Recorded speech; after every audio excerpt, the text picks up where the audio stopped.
नमस्कार मंडळी, शोभा स्वाद मराठीमध्ये आपले खूप खूप स्वागत आहे.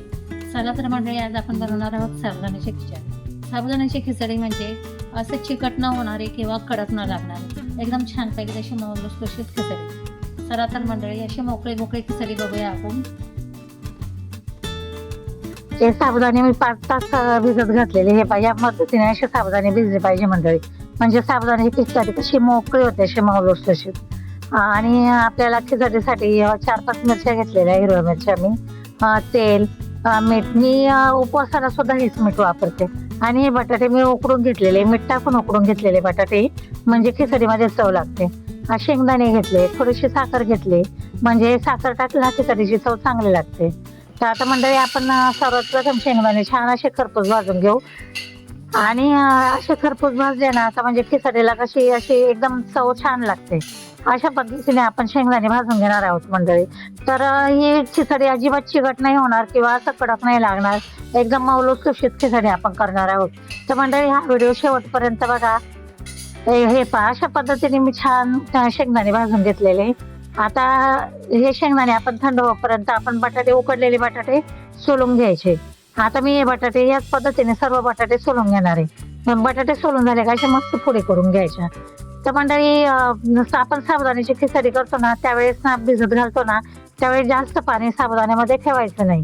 आणि 4 ते 5 तास साबुदाणे भिजवले ना का साबुदाणे खूप छान दिसतात.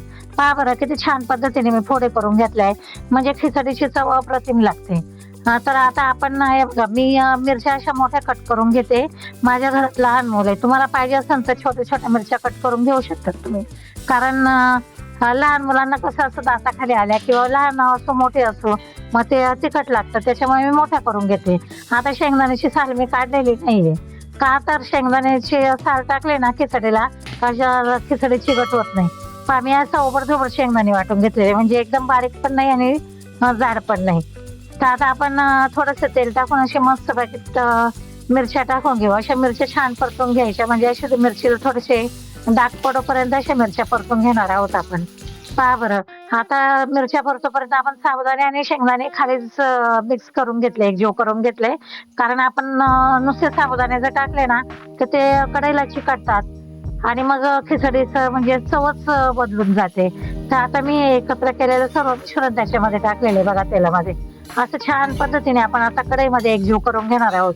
त्याच्यामध्ये जरा असं म्हणजे छान असं एकजीव करून घेतला ना तर चव पण छान लागते आणि खिचडीच एकदम सुंदर. आता मी मीठ टाकून घेते. मीठ टाकून घेतले का एकदम मस्त मऊ होणार. बघा बरं किती छान अशी मऊसूत आणि अशी मोकळी लुसलुशीत खिचडी दिसते. आता अशा पद्धतीने आपण थोडीशी परतून घेऊया. थोडीशी परतत आले का आपण उकडलेले बटाटे मीठ टाकून उकडून घेतले, ते बटाटे आपण टाकून घेतले, म्हणजे दोन्हींचा एकजीव झाला का एकदम खिचडी छान होते. तर मंडळी, व्हिडिओ थोडा जरी आवडला ना तर लाईक करा, शेअर करा, सबस्क्राईब करा, मित्रमैत्रिणींना व्हिडिओ शेअर करा. कमेंट करायला विसरू नका, कमेंट करायला खूप तुम्ही विसरतात. तर प्लीज मंडळी सबस्क्राईब करा.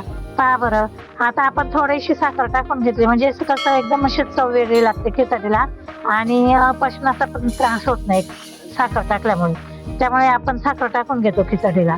तर पहा, अशा पद्धतीने आपली खिचडी झालेली. पहा बरं किती छान अशी एकदम मोकळी मोकळी खिचडी झालेली.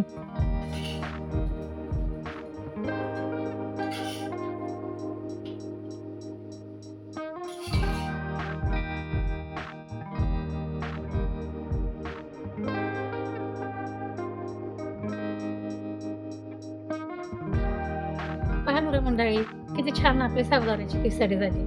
तर ही साबुदाण्याची खिचडी मऊ आणि लुसलुशीत, म्हणजे अजिबात चिकट न होणारी खिचडी आहे. एकदम छान होते अशी, म्हणजे माझ्या पद्धतीने तुम्ही एकदा खिचडी नक्कीच करून बघा. अजिबात चिकट होणार नाही किंवा काही असं म्हणजे पिठळ लागते साबुदाण्याची खिचडी, तशी होणार नाही. अशी खिचडी बनवलेला खूपच सुंदर होते.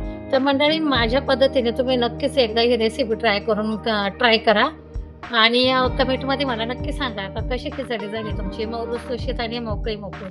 पहा बरं मंडळी, तर आता ही खिचडी तुम्ही एकदा नक्की करून बघा आणि मला कमेंटमध्ये नक्कीच सांगा. तर मंडळी, व्हिडिओ थोडा जरी आवडला तरी लाईक करा, शेअर करा, सबस्क्राईब करा. भेटू आपण पुढील भागात.